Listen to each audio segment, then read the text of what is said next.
الحمد لله رب العالمين والعاقبة للمتقين والصلاة والسلام على سيد الأنبياء والمرسلين وعلى آلہ وأصحابہ أجمعین اما بعد فاعوذ باللہ من الشیطان الرجیم بسم اللہ الرحمن الرحیم قال اللہ تبارک وتعالی فی کلامہ المجید والفرقان الحمید ان الذین یحبون ان تشیع الفاحشة فی الذین آمنوا لهم عذاب علیم فی الدنیا والآخرہ واللہ یعلم وانتم لا تعلمون وعن ابی ہریرہ رضی اللہ تعالی عنہ قال قال رسول اللہ صلی اللہ علیہ وسلم الایمان بضع وسبعون شعبۃ افضلها قول لا الہ الا اللہ وَأَدْنَاهَا إِمَاطَةُ الْأَذَى عَنِ الطَّرِيقِ وَالْحَيَاءُ شُعْبَةٌ مِّنَ الْإِيمَانِ رواہ الامام الہمام المسلم فی صحیحہ صدق اللہ وصدق رسولہ النبی الأمی الکریم وَنَحْنُ عَلَى ذَلِكَ لَمِنَ الشَّاهِدِينَ وَالشَّاكِرِينَ وَالْحَمْدُ لِلَّهِ رَبِّ الْعَالَمِينَ۔ تمام حضرات پیار و محبت سے درود شریف پڑھ لیں۔ اللہم صلی علی محمد وعلی آل محمد کما صلیت علی ابراہیم وعلی آل ابراہیم انک حمید مجید۔ اللہم بارک علی محمد وعلی آل محمد کما بارکت علی ابراہیم وعلی آل ابراہیم انک حمید مجید۔ انتہائی قابل قدر، قابل عزت میرے بھائیوں، دوستوں، بزرگوں، نوجوان ساتھیوں اور میری معززہ، موقرہ، باحیا، باپردہ ماؤ بہنوں، اللہ تبارک و تعالیٰ کا لاکھ لاکھ شکر ہے کہ اللہ تبارک و تعالیٰ نے ہمیں اس پرفتن دور کے اندر اپنی مصروفیات سے بالا تر رکھتے ہوئے اپنی عبادت کے لیے توفیق عطا فرمائی۔ اس پر اللہ تبارک و تعالیٰ کا جتنا شکر ادا کیا جائے کم۔ عزیزان گرامی قدر احباب، میں نے آپ حضرات کے سامنے سورۃ النور کی ایک آیت تلاوت فرمائی ہے۔ اسی طرح حضور صلی اللہ علیہ وسلم کے اقوال میں سے ایک قول، ایک حدیث تلاوت فرمائی ہے۔ اللہ تبارک و تعالیٰ سے دعا ہے کہ اللہ تبارک و تعالیٰ مجھے پھر ہم سب کو اس پر عمل کرنے کی توفیق عطا فرمائے۔ حضرت ابو ہریرہ رضی اللہ تعالیٰ عنہ فرماتے ہیں کہ ایمان کے 70 سے زائد شعبے ہیں، ایمان کے 70 سے زائد حصے ہیں۔ ان سب میں سے افضل ترین کون سا ہے؟ قول لا الہ الا اللہ، کہ لا الہ الا اللہ کا زبان سے اقرار کرنا اور دل سے اس کی تصدیق کرنا، جسے توحید کہا جاتا ہے۔ اور ایمان کا سب سے ادنا درجہ اماطۃ الاذی عن الطریق، راستے سے تکلیف دہ چیز کو اٹھانا۔ حدیث کے ان دو اجزاء کے اوپر گزشتہ 2 جمعے میں نے مفصلاً تفصیل بیان کی تھی۔ اللہ تبارک و تعالی ہمیں اس پر عمل کرنے کی توفیق عطا فرمائے۔ اسی حدیث کا آخری ٹکڑا، آخری حصہ، حضور نبی کریم صلی اللہ علیہ وسلم فرماتے ہیں وَالْحَيَاءُ شُعْبَةٌ مِّنَ الْإِيمَانِ، حیا بھی ایمان کا حصہ ہے۔ اب غور کریں تھوڑا سا آپ اس حدیث کے اندر کہ حضور نبی کریم صلی اللہ علیہ وسلم نے ایمان کا اعلیٰ درجہ بھی بیان فرمایا، ایمان کا ادنا درجہ بھی بیان فرمایا، یعنی ایمان کی ابتدا اور انتہا دونوں کو بیان فرمایا۔ تو ابتدا اور انتہا بیان کرنے کا مطلب یہ تھا کہ ایمان کے جتنے حصے ہیں وہ ان کے درمیان ہیں۔ اس کے باوجود حضور نبی کریم صلی اللہ علیہ وسلم نے ایمان کا ایک حصہ جسے حضور صلی اللہ علیہ وسلم نے ہائی لائٹ کیا، وہ کون سا ہے؟ وَالْحَيَاءُ شُعْبَةٌ مِّنَ الْإِيمَانِ، کہ حیا بھی ایمان کا حصہ ہے۔ اب الگ طور پر بیان کرنے کا مقصد کیا ہے؟ ایمان کے اس حصے کو الگ طور پر بیان کرنے کا مقصد یہ ہے کہ اگر کسی شخص کے اندر حیا باقی ہے، اگر کسی شخص نے حیا کا دامن تھاما ہوا ہے، تو جب تک حیا اس کے پاس باقی رہے گی، جب تک حیا کا دامن اس نے تھاما ہوا ہوگا، تب تک وہ خیر و بلائی کے اندر، تب تک وہ برائیوں کی طرف نہیں جائے گا، تب تک برائیاں خیر و مقدم اس کا نہیں کریں گی۔ لیکن جب حیا جیسا قیمتی اثاثہ اس سے چھوٹ جائے گا، جب حیا جیسی عظیم ترین نعمت اس سے دستبردار ہو جائے گی، تو پھر وہ شخص جو ہے گناہوں کی طرف جائے گا، وہ گناہوں کے سیلاب کے اندر غرق ہو جائے گا، اس کی طرف برائیاں امڑ آئیں گی، مسلسل وہ برائیوں کے اندر دھستا جائے گا۔ کیوں؟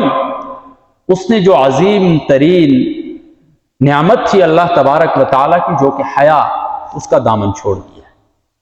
تو میرے بھائیوں، یہ حیا ایسی چیز ہے، ایسا روک تھام ہے، یہ ایسا ایک بریک ہے کہ جب تک انسان اس بریک کو لگاتا ہے، اس وقت تک انسان خیر و بلائی کے دائرے کے اندر رہتا ہے۔ جب تک انسان اس حیا کا دامن پکڑے رکھتا ہے، اس وقت تک وہ بھلائی کے ٹریک کے اوپر چل رہا ہوتا ہے۔ لیکن جب وہ اس حیا کو چھوڑ دیتا ہے تو گناہوں کے اندر مبتلا ہو جاتا ہے، گناہوں کے سیلاب اس کی طرف آنے لگتے ہیں، پے در پہ مشکلات اس کی طرف آنے لگتی ہیں، مسلسل مصیبتوں میں وہ گھس رہا ہوتا ہے۔ تو اس وجہ سے حضور نبی کریم صلی اللہ علیہ وسلم نے اس ایمان کے اس حصے کو الگ سے بیان فرمایا ہے۔ اور حضور صلی اللہ علیہ وسلم کی جو باتیں ہیں اس کے بارے میں قرآن مجید میں ہے، سورۃ النجم کی آیت ہے وَمَا يَنْطِقُ عَنِ الْهَوَىٰ إِنْ هُوَ إِلَّا وَحْيٌ يُوحَىٰ۔ حضور صلی اللہ علیہ وسلم کی جو باتیں ہیں یہ محض حضور صلی اللہ علیہ وسلم کی باتیں نہیں ہوتی ہیں، یہ اللہ تبارک و تعالیٰ کی طرف سے ایک وحی ہوتی ہے۔ اللہ تبارک و تعالیٰ حضور صلی اللہ علیہ وسلم کے دل میں القاء کرتے ہیں یہ باتیں، اور حضور صلی اللہ علیہ وسلم اللہ تبارک و تعالیٰ کی القاء کی ہوئی باتوں کو اپنی زبان سے آگے اپنے الفاظ میں بیان کر رہے ہوتے ہیں۔ تو گویا کہ اللہ تبارک و تعالیٰ نے انسانوں کو زندگی گزارنے کا ایک اصول حضور نبی کریم صلی اللہ علیہ وسلم کی زبان سے بتا دیا ہے۔ وہ کیا ہے؟ حیا ہے۔ اگر انسان حیا کو تھامے رکھے گا تو خیر و بلائی کے اندر رہے گا، ہمیشہ ہمیشہ کے لیے کامیاب رہے گا۔ اگر وہ حیا جیسی نعمت سے دستبردار ہو جائے گا، اسے چھوڑ دے گا، تو پھر وہ ہمیشہ ہمیشہ ناکام ہو جائے گا، ضرور وہ ناکامی اس کا خیر مقدم کریں گے۔ جس طرح حضور صلی اللہ علیہ وسلم کا ایک اور ارشاد ہے، فرمایا اذا لم تستحی فافعل ما شئت، جب تجھے حیا نہیں آتی تو پھر جو کچھ جی میں آتا ہے چاہے کر۔ کیا مطلب ہے اس کا؟ مطلب یہ ہے کہ جب انسان سے حیا چلی جاتی ہے، جب حیا انسان کے اندر نہیں رہتی ہے، تو پھر جو کچھ جی میں آتا ہے وہ کر ڈالتا ہے۔ پھر انسان اور حیوان اس میں فرق نہیں رہتا ہے۔ جو کام کتے بلی وغیرہ حیوانات کرتے ہیں وہی انسان کرنے لگ جاتا ہے. کیوں؟ حیا کا مادہ اس کے اندر سے ختم ہو چکا ہے. حیا کسے کہتے ہیں؟ حافظ ابن حجر عسقلانی رحمہ اللہ فرماتے ہیں کہ نامناسب بات کے اوپر انسان کے اندر ایسی کیفیت پیدا ہو جائے انسان کی طبیعت کے اندر کہ جو اسے نامناسب کام کرنے سے بھی روک دے. کوئی نامناسب کام ہے، ناجائز نہیں ہے، نامناسب کام ہے، لیکن انسان اگر اس کی طرف لپکتا ہے، اس کے کرنے کا ارادہ کرتا ہے، تو انسان کے اندر موجودہ جو مادہ اور کیفیت ہے وہ اسے واپس کھینچ لیتی ہے کہ یہ کام آپ نے نہیں کرنا ہے. یہ چیز حیا ہوتی ہے انسان کے اندر، جو اسے نامناسب کام کرنے سے بھی روکتی ہے. اور یہ حدیث کا جو چھوٹا سا ٹکڑا ہے کہ اذا لم تستحی فافعل ما شئت، بخاری شریف کی روایت ہے. بڑی بڑی زندگیاں اس سے تبدیل ہوئی، بہت زندگیوں کے اندر انقلاب آیا ہے. امام قعنبی بہت بڑے محدث گزرے ہیں. سیاہ ستہ، بخاری، مسلم، ابو داود، ترمذی، یہ جو 6 کتابیں ہیں حدیث کی ہماری معتبر، ان کے جو مصنفین ہیں، ان کے جو لکھنے والے ہیں، ان کے یہ استاد گزرے ہیں امام قعنبی. اور امام ابو داود ان سے بہت سی احادیث روایت کرتے ہیں. ان کے حالات زندگی میں لکھا ہے کہ امام قعنبی شروع میں بڑے ایک بد کردار، لوفر، لفنگے جو ہوتے ہیں اس طرح کے یہ شخص تھے.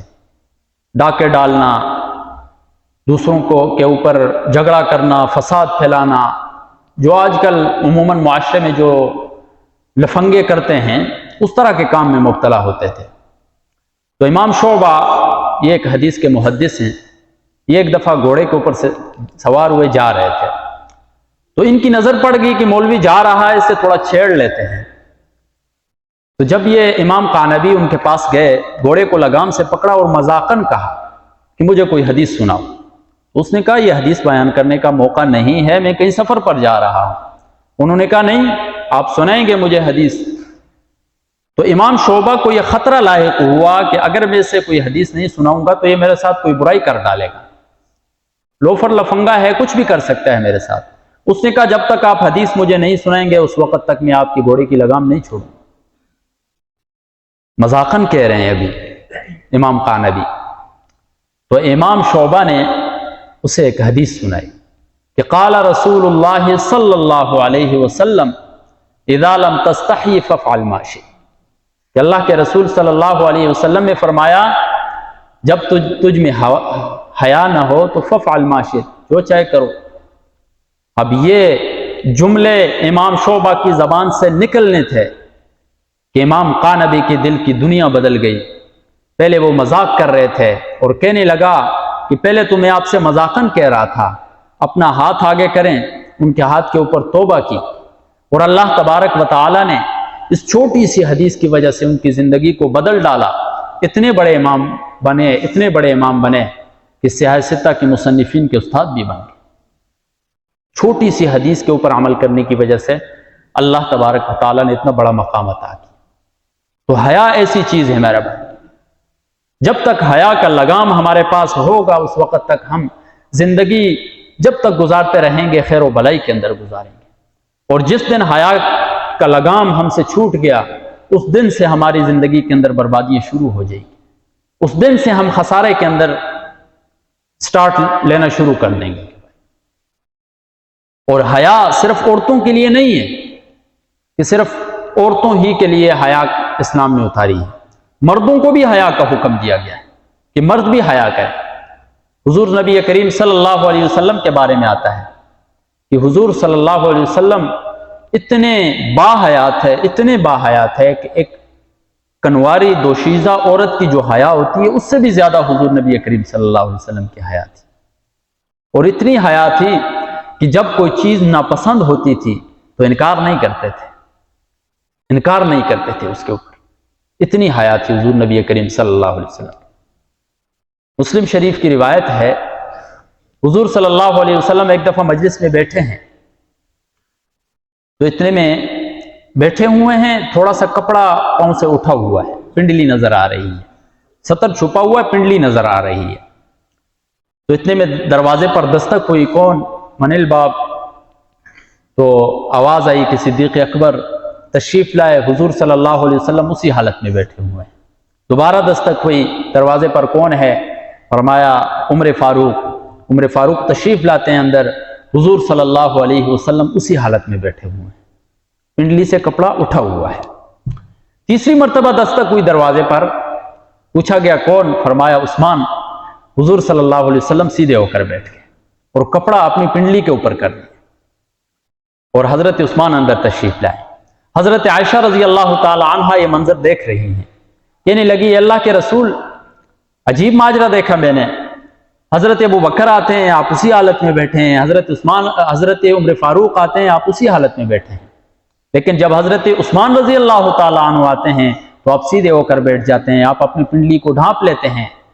فرمایا اے عائشہ، میں اس شخص سے کیوں حیا نہ کروں جس سے فرشتے بھی حیا کرتے ہیں؟ حیا کے پیکر تھے حضرت عثمان رضی اللہ تعالی عنہ، جن کے بارے میں کہا جاتا ہے کہ کامل الحیاء والایمان۔ حضرت عثمان وہ ہیں جن کا ایمان بھی کامل ہے، جن کے حیا بھی کامل ہے، جو غسل کرتے ہوئے بھی اپنے آپ کو سمیٹتے تھے، پھر بھی ان کے دل میں اللہ تبارک و تعالیٰ کا خوف ہوتا تھا، اتنی حیا کہ جہاں پر کوئی نہیں دیکھ رہا ہے پھر بھی وہ حیا کر رہے۔ ایک صحابیہ کے بارے میں آتا ہے کہ اس نے اپنے 2 بیٹے حضور صلی اللہ علیہ وسلم کے ساتھ جہاد میں بھیج دیے، تقریباً غزوہ احد تھا یا کوئی اور غزوہ تھا۔ خبر آئی کہ آپ کا ایک بیٹا شہید ہو گیا ہے، اور شہادت کی خبر سن کر بڑا صدمہ لاحق ہوتا ہے۔ تو جب بھی غم لاحق ہوتا تھا، مصیبت لاحق ہوتی تھی اس دور میں، تو ایک ہی سہارا ہوتا تھا، وہ سرکار دو عالم صلی اللہ علیہ وسلم کہ صحابہ کرام ان کی خدمت اقدس میں جایا کرتے تھے۔ تو وہ عورت بھی اٹھی اور حضور نبی کریم صلی اللہ علیہ وسلم کے پاس چلی گئی۔ تو ایک صحابی نے پوچھا کہ آپ کا بیٹا شہید ہوا ہے، اس کے باوجود آپ نے اتنی بڑی چادر اوڑھی ہوئی ہے کہ صرف آپ کی آنکھیں نظر آ رہی ہیں، باقی کچھ نظر نہیں آ رہا۔ تو عجیب جملہ ارشاد فرمایا اس صحابیہ نے، کہنے لگی کہ مجھ سے میرا بیٹا گیا ہے، حیا تو نہیں گئی ہے مجھ سے، میرا بیٹا اللہ تبارک و تعالیٰ نے لے لیا ہے، میری حیا تو ابھی تک اللہ تبارک و تعالیٰ نے نہیں لی مجھ سے۔ تو اگر میرا بیٹا چلا گیا ہے تو اس کا مطلب یہ نہیں ہے میں حیا کا دامن بھی چھوڑ دوں۔ اس طرح کی عورتیں ہوا کرتی تھی، اس طرح حیا کو تھاما جاتا تھا، اس طرح حیا کے کام کیے جاتے تھے میرے بھائی۔ حضور صلی اللہ علیہ وسلم فرماتے ہیں کہ جب اللہ تبارک و تعالیٰ کسی بندے کو ہلاک کرنا چاہتا ہے تو اس سے شرم و حیا چھین لیتا ہے۔ آج ہم اپنی زندگیوں میں دیکھیں کہ ہم بربادیوں کی طرف کیوں جا رہے ہیں، دن بدن ہمارے اوپر زوال کیوں آ رہا ہے۔ حضور صلی اللہ علیہ وسلم راستے سے گزر رہے ہیں، ایک انصاری اپنے بھائی کو نصیحت کر رہا ہے شرم و حیا کے بارے میں کہ بہت شرماتا ہے۔ حضور صلی اللہ علیہ وسلم نے فرمایا کہ اسے مت نصیحت کرو، فإن الحیاء من الایمان، اس لیے کہ حیا تو ایمان کا حصہ ہے۔ جس شخص کے اندر ایمان ہوگا اس کے اندر حیا ہوگا، جس کا ایمان جتنا مضبوط ہوگا اس کے اندر اتنی مضبوط اور قوی حیا ہوگی، جس کے اندر کمزور ایمان ہوگا اس کی حیا بھی کمزور ہوگی۔ اسی طرح ایک دفعہ حضور نبی کریم صلی اللہ علیہ وسلم صحابہ سے مخاطب ہوئے اور کہنے لگے کہ اللہ تبارک و تعالیٰ سے حیا کرو ایسی جیسا کہ اس سے حیا کرنے کا حق ہے۔ صحابہ کرام رضوان اللہ تعالی علیہم اجمعین نے فرمایا کہ الحمدللہ ہم اللہ تبارک و تعالیٰ سے حیا کرتے ہیں۔ حضور صلی اللہ علیہ وسلم نے فرمایا کہ آپ نے حیا کا مفہوم بہت محدود لے لیا ہے، مطلب حیا کا بہت بڑا مفہوم ہے، آپ نے بہت محدود مفہوم سمجھا ہوا ہے حیا کا۔ حضور صلی اللہ علیہ وسلم نے فرمایا کہ اللہ تبارک و تعالیٰ سے حیا کا حق یہ ہے کہ سر اور سر کے اندر جو کچھ افکار خیالات چل رہے ہیں اس کی نگرانی کرو، پیٹ اور پیٹ کے اندر جو چیز ہے اس کی نگرانی کرو، موت اور موت کے بعد والی زندگی کو یاد کرو۔ جو شخص ان چیزوں پر عمل کرے گا حقیقت میں وہ اللہ تبارک و تعالیٰ سے حیا کرنے والا ہوگا۔ کیا مطلب ہے اس حدیث کا؟ سر اور سر کے اندر جو چیزیں ہیں ان کی نگرانی کرو، اپنے خیالات، اپنے افکار، اپنے عقائد جو ہیں وہ درست رکھو، کسی کے بارے میں برا مت سوچو، کسی کے ساتھ برائی کا ارادہ نہ رکھو، کسی کے لیے دل میں حسد نہ رکھو، کسی کے لیے بغض نہ رکھو. اللہ تبارک و تعالی نے جو دین اسلام نازل کیا اس پر عمل کرو. یہ ہے اللہ تبارک و تعالی سے حیا کرنا. اور پیٹ کے اندر جو پیٹ جن چیزوں سے بھرا ہوا ہے ان کی نگرانی کرو.